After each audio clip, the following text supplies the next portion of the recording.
विद्यार्थी मित्रांनो, तुम्हा सर्वांचे हार्दिक स्वागत आहे.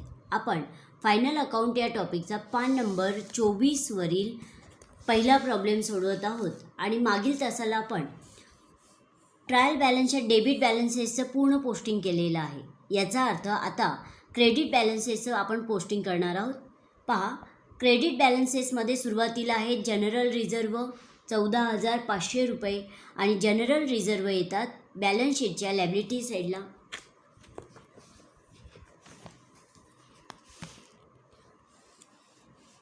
पहा, बॅलन्स शीटच्या लायबिलिटी साईडला general reserve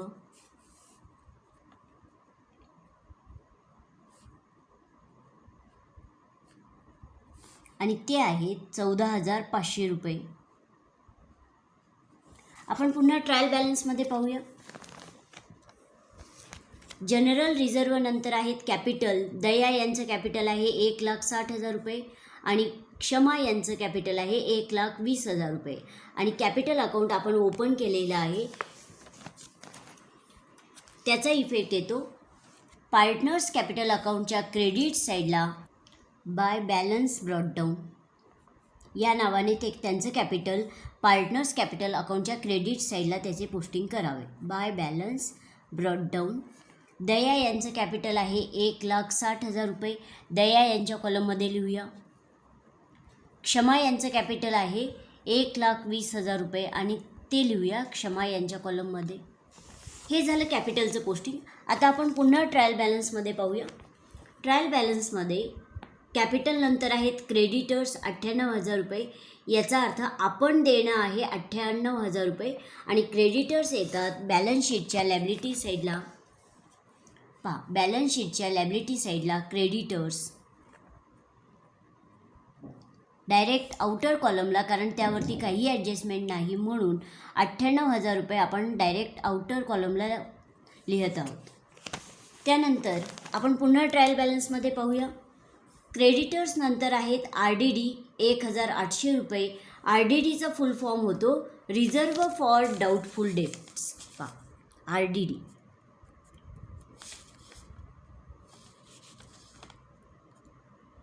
reserve for doubtful debts म्हणजे कर्ज की आणि डाऊटफुल म्हणजे संशयित की आपल्या ग्राहकांकडून आपल्याला काही रक्कम येणार नाही, म्हणजे किती 1,800 रुपये रक्कम येणार नाही असा संशय आहे. Reserve for doubtful debts. आणि आपल्याला RDD जेव्हा ट्रायल बॅलन्सच्या क्रेडिट बॅलन्सेसमध्ये देतात तेव्हा ते RDD ओल्ड असतात. हे ओल्ड RDD आहेत आणि old RDD as it is जसे ते क्रेडिट बॅलन्सेसमध्ये आहेत अगदी त्याचप्रमाणे ते प्रॉफिट अँड लॉस अकाउंटच्या क्रेडिट साईडला घ्यावे. प्रॉफिट अँड लॉस अकाउंटच्या क्रेडिट साईडला बाय RDD. आणि तुमच्या माहितीसाठी मी कंसात लिहित आहे, हे ओल्ड RDD आहेत आणि ओल्ड RDD आहेत 1,800 रुपये डायरेक्ट आउटर कॉलमला, कारण त्याच्यासमोर काही आपण स्टार केलेला नाही. चला आपण पुन्हा ट्रायल बॅलन्समध्ये पाहत आहोत.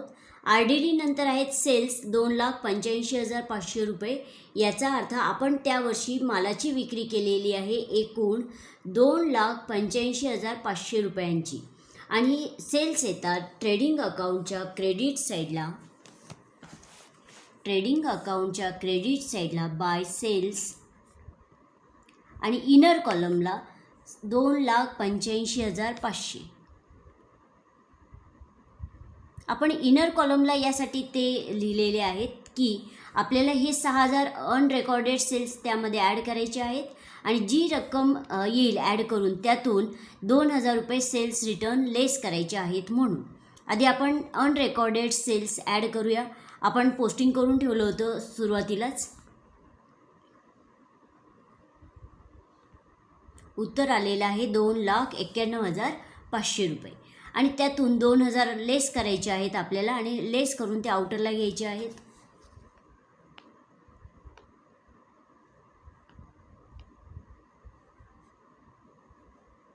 उत्तर आलेलं आहे 2,89,500 रुपये. म्हणजे आपल्याला असं लक्षात येत आहे की त्या वर्षी एकूण मालाची खरेदी झालेली आहे 2,89,500 रुपयांची. चला मग आपण पुन्हा ट्रायल बॅलन्समध्ये पाहूया. सेल्स नंतर आहेत आउटस्टँडिंग वेजेस 700 रुपये, म्हणजे देणे बाकी मजुरी असा अर्थ होतो.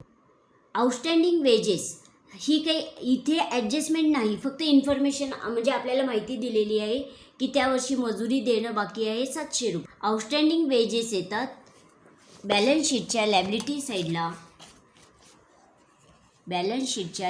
साईडला आउटस्टँडिंग वेजेस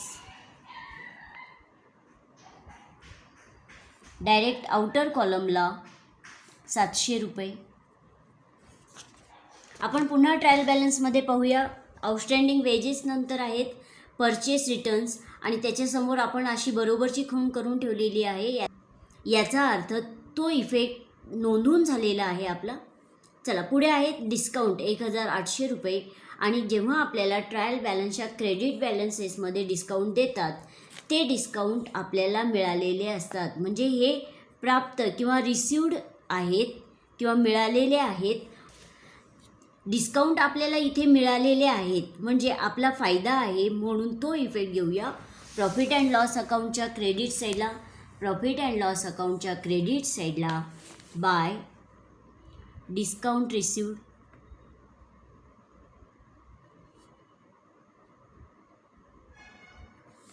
अमाऊंट आहे 1,800 रुपये.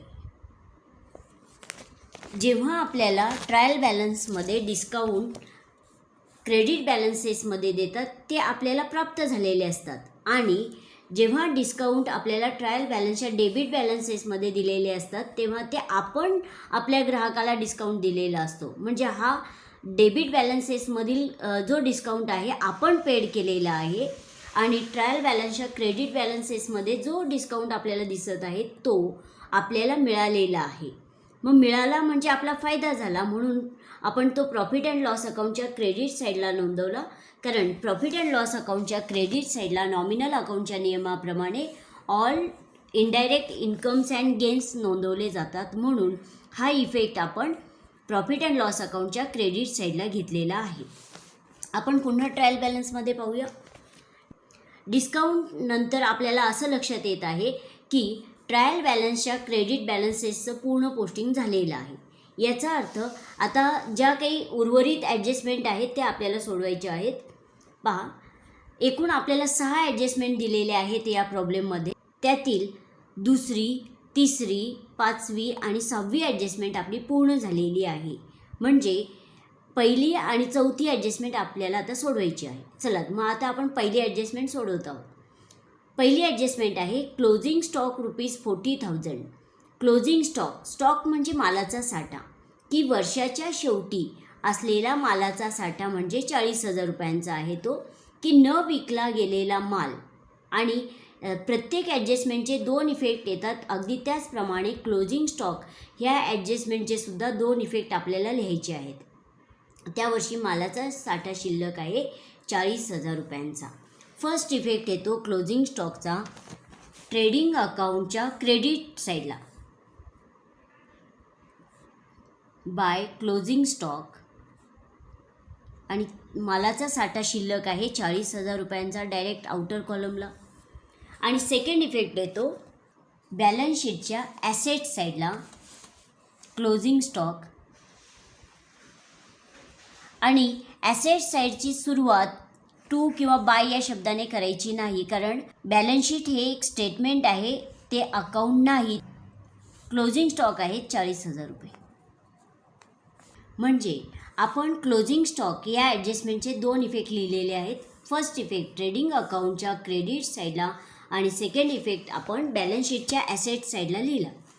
याचा अर्थ आपली पहिली ॲडजस्टमेंट पूर्ण झालेली आहे. मग त्या ॲडजस्टमेंटला मी खूण करत आहे. आता एकच ॲडजस्टमेंट आहे 4थी, गुड्स वर्थ ₹1,000 टेकन बाय दया, की 1,000 रुपयांचा माल टेकन बाय दया हे जे आपले पार्टनर आहेत त्यांनी घेतलेला आहे फॉर साठी. कशासाठी? पर्सनल यूजसाठी घेतलेला आहे. म्हणजे आणि त्यांनी आपल्याच व्यवसायातून 1,000 रुपयांचा माल उचल म्हणून घेतलेला आहे आणि तो वैयक्तिक कारणासाठी घेतलेला आहे. Was not entered in the books of accounts, आणि याची नोंद अकाउंटच्या पुस्तकामध्ये झालेली नाही. पण जेव्हा आपण फायनल अकाउंट तयार करत आहोत तेव्हा मात्र त्या 1,000 रुपयांच्या मालाची नोंद आपण फायनल अकाउंटमध्ये करणार आहोत. आणि जेव्हा एखादे पार्टनर आपल्याच व्यवसायातून काही माल किंवा काही कॅश वैयक्तिक वापरासाठी उचल म्हणून घेतात तेव्हा ते त्यांचे ड्रॉइंग्ज असतात. म्हणजे हे 1,000 रुपये दया यांचे ड्रॉइंग्ज आहेत. आणि जेव्हा आपल्याला ड्रॉइंग्ज ॲडजस्टमेंटमध्ये देतात तेव्हा त्याचे 2 इफेक्ट आपल्याला लिहावे लागतात. चला मग फर्स्ट इफेक्ट, पार्टनर्स कॅपिटल अकाउंटच्या डेबिट साईडला टू ड्रॉइंग्स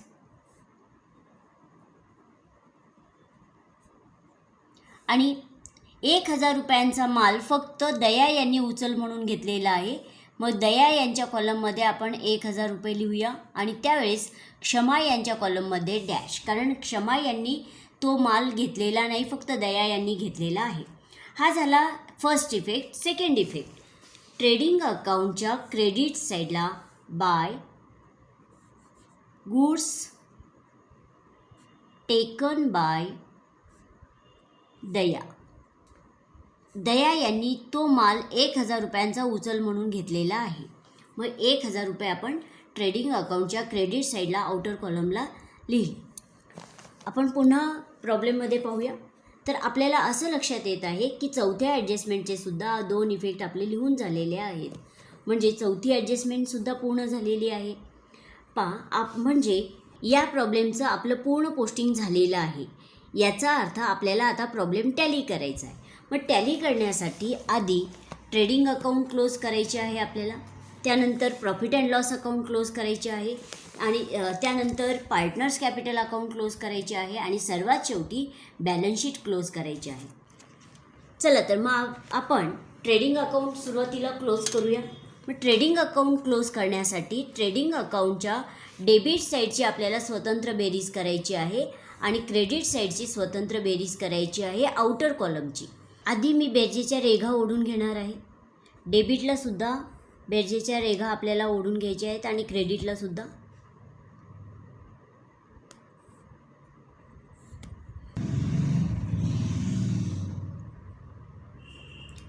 या पद्धतीने तुम्ही सुद्धा रेघा ओढून घ्यायच्या आहेत. आता ट्रेडिंग अकाउंटच्या डेबिट साईडची स्वतंत्र बेरीज करायची आहे आणि क्रेडिट साईडची स्वतंत्र बेरीज करायची आहे. ट्रेडिंग अकाउंटच्या डेबिट साईडची बेरीज आलेली आहे 2,21,000 रुपये. आणि हे तुमच्या माहितीसाठी मी इथे लिहित आहे पेन्सिलीने. आणि ट्रेडिंग अकाउंटच्या क्रेडिट साईडची बेरीज आलेली आहे 3,30,500 रुपये. आपण ट्रेडिंग अकाउंटच्या डेबिट साईडची स्वतंत्र बेरीज केली आणि क्रेडिट साईडची स्वतंत्र बेरीज केली. आता तुलना करूया की बेरीज कोणती मोठी आली, म्हणजे डेबिटची बेरीज मोठी आली की क्रेडिटची. आपल्याला सहज लक्षात येत आहे की क्रेडिट साईडची बेरीज मोठी आलेली आहे 3,30,500 रुपये. मग जी बेरीज मोठी आली ती क्रेडिटला पण लिहूया आणि डेबिटला पण लिहूया. 3,30,500 रुपये. डेबिटला पण 3,30,500 रुपये. क्रेडिटची बेरीज मोठी आलेली आहे. याचा अर्थ इन्कम जास्त आहे आणि खर्च कमी आहे असा अर्थ आहे. कारण ट्रेडिंग अकाउंट हे नॉमिनल अकाउंट आहे आणि नॉमिनल अकाउंटच्या नियमानुसार आपण ट्रेडिंग अकाउंटच्या डेबिट साईडला all direct expenses and losses नोंदवतो आणि ट्रेडिंग अकाउंटच्या क्रेडिट साईडला all direct incomes and gains नोंदवत असतो. आता मोठ्या बेरजेतून लहान बेरीज वजा करूया. 3,30,500 वजा 2,21,000. मग मोठ्या बेरजेतून लहान बेरीज वजा केल्यानंतर उत्तर आलेलं आहे 1,09,500 रुपये. म्हणजे आपल्याला डेबिट साईडला जेवढे कमी पडले 1,09,500 रुपये ते द्यावे लागत आहे. तो खरं तर बॅलन्स कॅरीड डाऊनच आहे 1,09,500.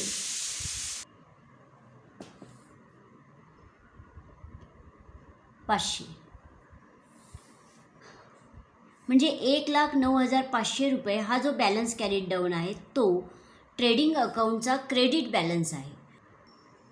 1,09,500 रुपये आपल्याला बॅलन्स कॅरीड डाऊन द्यावा लागला आणि हा बॅलन्स कॅरीड डाऊन हा ट्रेडिंग अकाउंटचा क्रेडिट बॅलन्स आहे. हा बॅलन्स कॅरीड डाऊन ट्रेडिंग अकाउंटमध्ये टू ग्रॉस प्रॉफिट या नावाने तो नोंदवायचा आहे आपल्याला. तो ग्रॉस प्रॉफिट आहे. म्हणजे इन्कम जास्त खर्च कमी तेव्हा ग्रॉस प्रॉफिट होतो आणि हा ग्रॉस प्रॉफिट ट्रेडिंग अकाउंटचा क्रेडिट बॅलन्स आहे. तर अशा पद्धतीने ट्रेडिंग अकाउंट क्लोज करायचे आहे आपल्याला आणि ट्रेडिंग अकाउंटमध्ये जो ग्रॉस प्रॉफिट झालेला आहे तो ट्रान्सफर करूया प्रॉफिट अँड लॉस अकाउंटच्या क्रेडिट साईडला बाय ग्रॉस प्रॉफिट 1,09,500 रुपये. आता आपल्याला क्लोज करायचे आहे profit and loss account. Profit and loss account close करण्यापूर्वी आपल्याला बेरजेच्या 2 रेघा ओढून घ्यायच्या आहेत, डेबिटला आणि क्रेडिटला. जिथं आपलं पूर्ण पोस्टिंग झालेलं आहे बरोबर चौथ्या ओळीवर 1 2 3 4 अशा चौथ्या ओळीवर आपण बेरजेच्या रेघा ओढून घेणार आहोत, डेबिटला पण आणि क्रेडिट साईडला सुद्धा.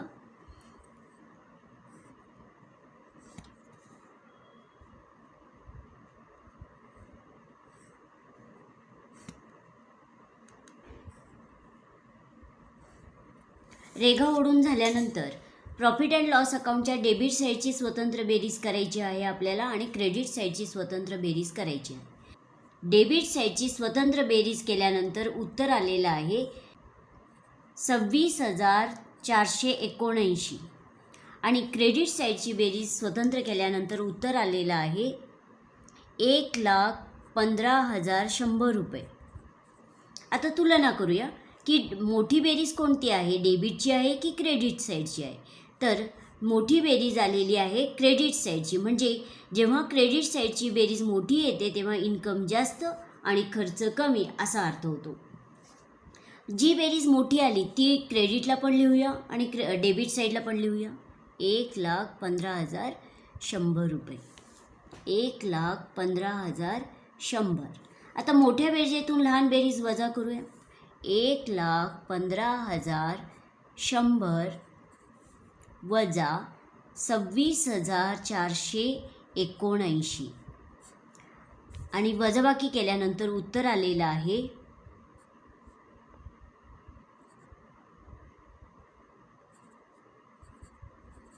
88,621 रुपये.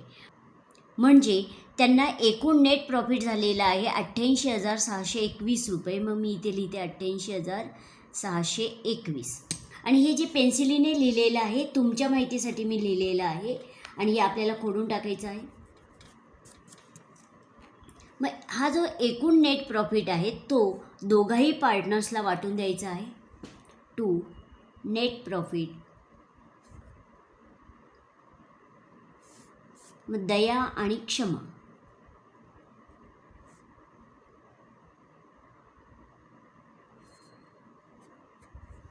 दुसरे पार्टनर म्हणजे क्षमा हे दुसरे पार्टनर आहे. क्षमा त्यांचं नाव, त्यांचा प्रॉफिट आणि एकूण प्रॉफिट हे एकाच रेषेमध्ये दिसले पाहिजे. मग आता एकूण जो त्यांना नेट प्रॉफिट झालेला आहे 88,621 रुपये तो त्यांना त्यांच्या रेशोमध्ये वाटून द्यायचा आहे. आणि आपल्याला या प्रॉब्लेममध्ये रेशो दिलेला आहे सुरुवातीला इक्वल म्हणजे एकास एक. मग याचा अर्थ तो इक्वल आहे. 88,621 जो एकूण नेट प्रॉफिट आहे भागिले 2 असा भागाकार केल्यानंतर उत्तर आलेलं आहे 44,310 रुपये. आणि 44,310 रुपये दया यांना मिळतील आणि 44,310 रुपये क्षमा यांना मिळतील. पण दोघांची बेरीज पहा 44,310 यांची बेरीज 88,621 आली पाहिजे. म्हणून आपण 1 रुपया जास्तीचा दया यांना देणार आहोत. म्हणजे आता बरोबर उत्तर आलेलं आहे 88,621 रुपये. मग आता दया यांच्यासमोर लिहूया 44,311 रुपये आणि क्षमा यांच्यासमोर 44,310 रुपये. आपण दोघाही पार्टनर्सला 44,310 रुपयेच देणार आहोत, पण आपला जो नेट प्रॉफिट आहे तो 88,621 रुपये आलेला आहे, म्हणून दया यांना 1 रुपया आपण जास्त दिला. आता हा जो नेट प्रॉफिट आहे तो आपल्याला ट्रान्सफर करायचा आहे. Profit and loss account close झालेलं आहे आपलं. आता नेट प्रॉफिट आपण ट्रान्सफर करत आहोत पार्टनर्स कॅपिटल अकाउंटच्या क्रेडिट साईडला बाय नेट प्रॉफिट.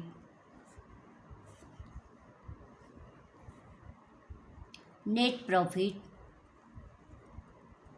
दया यांचा नेट प्रॉफिट आहे 44,311 रुपये आणि क्षमा यांचा आहे 44,310 रुपये. मग त्यांच्या कॉलममध्ये आपण तो नेट प्रॉफिट लिहूया. 44,311 रुपये दया यांच्या कॉलममध्ये आणि 44,310 रुपये क्षमा यांच्या कॉलममध्ये पोस्टिंग केले. आता आपल्याला पार्टनर्स कॅपिटल अकाउंट क्लोज करायचे आहे.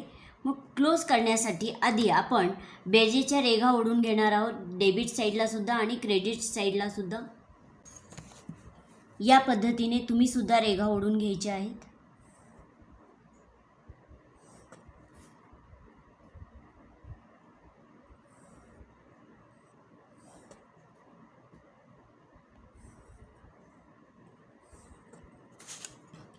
आधी आपण क्षमा यांचा अकाउंट क्लोज करणार आहोत, म्हणजे क्षमा यांच्या डेबिट साईडची आणि क्रेडिट साईडची स्वतंत्र बेरीज करायची.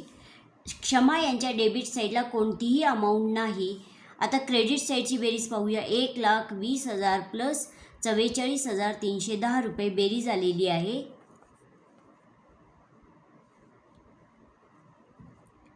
1,64,310 रुपये.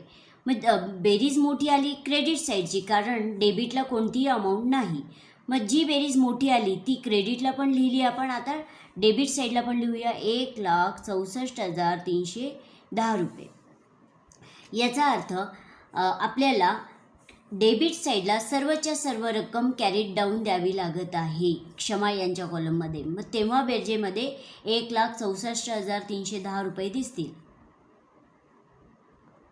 म्हणजे क्षमा यांचा बॅलन्स कॅरीड डाऊन आला 1,64,310 रुपये.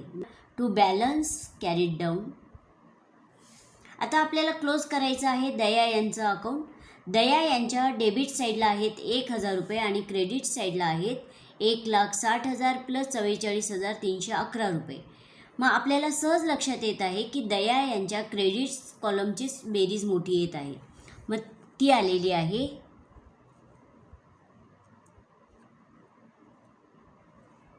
2,04,311 रुपये.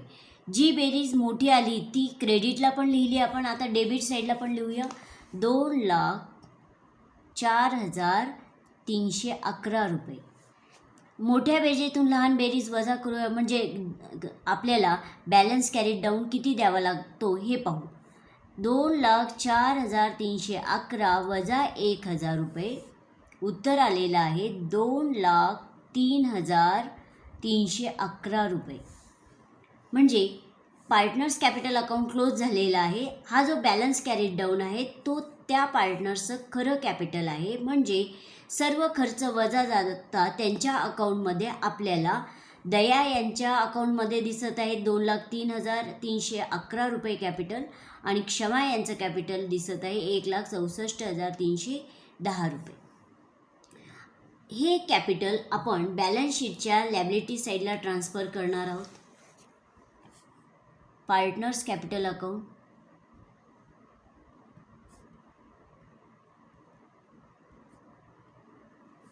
दया, क्षमा. दया यांचं कॅपिटल आहे 2,03,311.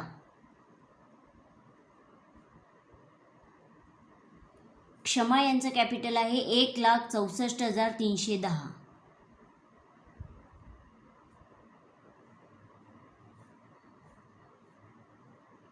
बेरीज करून आउटर कॉलमला घेऊया.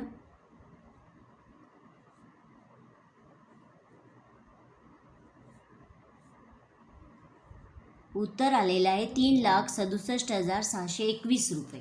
म्हणजे दोघांचे कॅपिटल मिळून 3,67,621 रुपये आहे. आता आपल्याला बॅलन्स शीट क्लोज करायची आहे. बॅलन्स शीटच्या लॅबिलिटी साईडची बेरीज स्वतंत्र करायची आहे आणि ॲसेट साईडची स्वतंत्र बेरीज करायची. बॅलन्स शीटचं वैशिष्ट्य असं आहे की लॅबिलिटी साईडची बेरीज आणि ॲसेट साईडची बेरीज समान येते आणि जेव्हा बेरीज समान येते तेव्हा आपण असं म्हणतो की आपला प्रॉब्लेम टॅली झाला. जेव्हा बेरीज समान येत नाही तेव्हा आपलं पोस्टिंग कुठेतरी चुकलेलं आहे असे समजावे. मग आपण हा प्रॉब्लेम टॅली करत आहोत. तर लॅबिलिटी साईडची बेरीज आलेली आहे 4,82,321 रुपये आणि ॲसेट साईडची बेरीजसुद्धा तेवढीच आलेली आहे 4,82,321 रुपये. 4,82,321 रुपये. म्हणजे आपला प्रॉब्लेम 4,82,321 रुपयांनी टॅली झालेला आहे. तर अशा पद्धतीने आज आपण पहिला प्रॉब्लेम टॅलीसह पूर्ण केलेला आहे. धन्यवाद.